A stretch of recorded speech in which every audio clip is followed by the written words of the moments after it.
Hey everybody, Jason back again, and I just wanted to talk about Suicide Squad. Alright, so Suicide Squad came out, I want to say, God, it either came out today or technically came out yesterday. So I actually managed to get into a showing, and I didn't get crap seats. I had to wait outside for quite a while in a really hot, breezeless hallway outside. Oh god, it was awful. We were actually kind of worried that we weren't going to get in.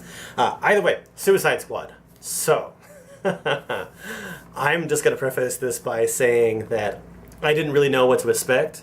I'd heard a few things, namely that the edit of the movie that finally actually made it to the theaters was done by a trailer house. Which the trailers were fantastic. They actually made the movie look really fun, and I was pretty happy with it. But I was really kind of worried that with a trailer company making edits to a movie, I didn't know if that would necessarily translate that well. So going into the movie, my expectations were kind of low, but I wanted to see something really good. Because I saw, Batman vs. Superman, and I could not have left that movie more angry. Even knowing that I went in there, knowing everything about the movie, and knowing what to expect from it, I still got mad. But no, this one, I actually feel like they did a bit of justice. It's kind of funny, in the beginning of the movie, and I told my friend that I went to go see it with that I was actually kind of worried because everything was moving, really quickly, and I didn't necessarily... I liked the intro scenes that they did for each of the characters, and I understand why they did it, because unlike, the Marvel Universe, all these characters are brand new, for the most part. And people don't know where they came from, or who they are, or what they're all about, so obviously it's important to introduce them to the actual movie audience. So, yeah, you had to do a little bit of an intro for each of the characters, and I was getting kind of worried that the entire movie was going to be a lot like that. There are a lot of flashbacks in that first half of the movie, and while sometimes they did really well, I will say that any of the story elements that they did for Deadpool, and any of the story elements they did for Joker and Harley Quinn, especially Harley Quinn's origin, because they did go over that. They did really well. They did quite good justice to it. But as far as the other characters, it was kind of cool to see where they came from. But I don't know. There's some characters that I just don't feel were necessary. I understand why they were there, but I don't feel like they really made an impact to the movie. Out of everything, and so I hope I didn't say Deadpool, but Deadshot, played by Will Smith, definitely my favorite part of the entire movie. I felt like he sort of carried it as a team, and I felt like he sort of stepped up as a team leader, and that was really good. He played his role very well. He gave action when he was supposed to give action. He was serious when it was needed. He was funny when it needed to be, in that classic, sort of dry Will Smith way, but it works. And then after that, it'd definitely be Harley Quinn and the Joker, because their relationship has always been quite good, and I've always enjoyed it. I grew up watching the old 90s Batman animated series, so I know where Harley Quinn came from, and it's definitely cool, and they did a definite amount of justice to their story, although it is a different take on it by far. It was pretty good, and the Joker himself, I do agree with my friend very heavily on this one, that he just wasn't in there enough. I feel like something was missing, and for the most part, it was him. I felt like they cut him out in some way, shape, or form. I feel like there was definitely more of him in that movie. But you know what? There's probably going to be some unrated, uncut DVD release like they did for Batman vs. Superman, which, if anything is to be said about the deleted scenes they did for that movie, all the bits that didn't make sense were there. All the bits that sort of filled in the blanks, they were there. Cut out for some stupid, god-awful reason. I don't know why. But that aside, I also really liked the Diablo character. Not that he was very vocal or he was a super, like a super pivotal role. Sorry, I was filming with my cat. And I think she put fur in my mouth. But no, he was definitely good. I mean, he was important, and I liked the way that he worked. Cool guy. Played that role very chill. I definitely liked him. And then Killer Croc. He was surprisingly well done. The makeup for Killer Croc was really good. I liked it a lot.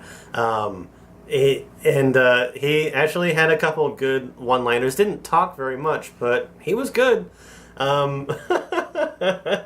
He's beautiful, man. But yeah, no, it's good. The other characters, Captain Kangaroo, some guy that climbs things, Katana, the agents and everything that they pull along with them. You know what? I could have done without them entirely. So speaking more on like the Joker and his role in the movie, the way that they cut him in the movie and everything that he had actually to do with it, if he wasn't in the movie, I wouldn't have noticed. But putting him in the movie for the limited amount of time that they did, I noticed. And suffice it to say, I actually kind of like him. It's definitely a different Joker than what we've seen before. I've watched a lot of videos lately about there being sort of 3 different types of Jokers, especially with, I think there's some sort of DC comic storyline right now where like Batman had sat in the Mobius chair, and he had learned about the fact that there was 3 different Jokers. And I think that theory sort of definitely applies for this sort of universe. You got, goofy Joker, you got psychopathic Joker, and you got criminal mastermind Joker. And I think that this is definitely somewhere more leaning towards criminal mastermind, but also with just a little bit more of that psychopath. Very close to Jack Nicholson Joker, but with a little bit of that Heath Ledger popped in. I don't know, it was an interesting character. I actually surprisingly liked him. I like his laugh. It's creepy in all of the right ways. And the cool thing is that I think that I might be able to pull that one off, and I feel like I'm going to be laughing like that a lot. Because it's good. Oh, it's good. But yeah, like, I actually really want more of him, and like the interaction with him and Harley was fantastic. It was definitely good, and it could have been so much more.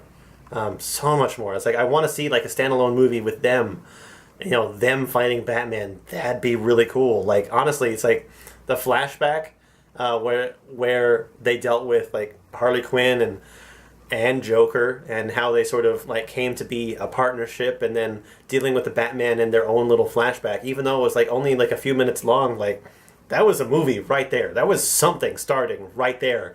And maybe they showed the end of it. I don't know, but like, it would have been a cool movie to watch. Like, that's okay, but Deadpool, I mean, why do I keep on saying that? Like, he's red, shoots things, assassin of sorts.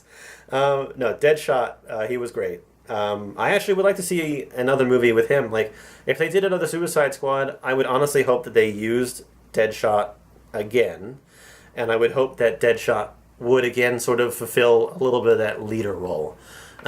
So I guess really the only thing to talk about left is just like the actual story to the movie.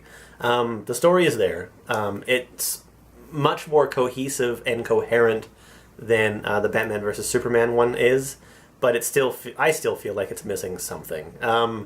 It kind of skips a few beats. It moves too quickly in the beginning. Like, it's very clearly trying to set everything up in a very quick way that sort of might leave a few people lost and confused as to what's going on. But like, it has a bare amount of story there. It's basically as if you were to take a 300-page book and then try to tell it in 10 pages. I feel like that's sort of what happened to the story. The villain, I'm not going to spoil that. I'm pretty sure people already know who the villain is by now, or at least by the time that I post this. But I'm not gonna spoil that part of it. I liked the way that it worked. I liked how they actually beat it. It's very kind of cool. Like, that's the story that builds from them being criminals and then very quickly turning into anti-hero type characters. It's worth a watch. I definitely say that this movie is worth a watch. Would I hurry out to see it? Yeah, I mean, I'd go see it. I'd go see it soon. Go see it before people can spoil it for you. Unlike people like me that might ramble and spoil it anyway. But I'm glad that I went and saw it with somebody. It gave me a chance to get my sort of thoughts out and put everything into sort of a slightly more coherent ramble than probably what would have happened if I'd actually said this all on my own. But no, it's a good movie. They actually did justice to a few of the franchises that were in there. And I would like to see it continue. I'd like to see more come of this. And I really hope that, you know, they actually see that people like this and go along this road. It was a neat idea, and they did it pretty well. It was definitely a lot more fun than, because they have, they've touched on the Suicide Squad in the Green Arrow show, and Deadshot was good there, but they killed him, and it wasn't that exciting. It was kind of okay. But yeah, I think that's going to be it. If you've seen the movie, if you want to talk about it with me, please go right ahead and comment down below. I'm going to put a link up here in the corner to one of my other videos. I think I may have another movie review out by the time that I do this one. If not, I'll post it to something else, because there's plenty of stuff on my channel. Don't forget to subscribe down below for, you know, just updates and everything. Find out when I'm posting new videos. And yeah, we'll see you guys later. Bye-bye.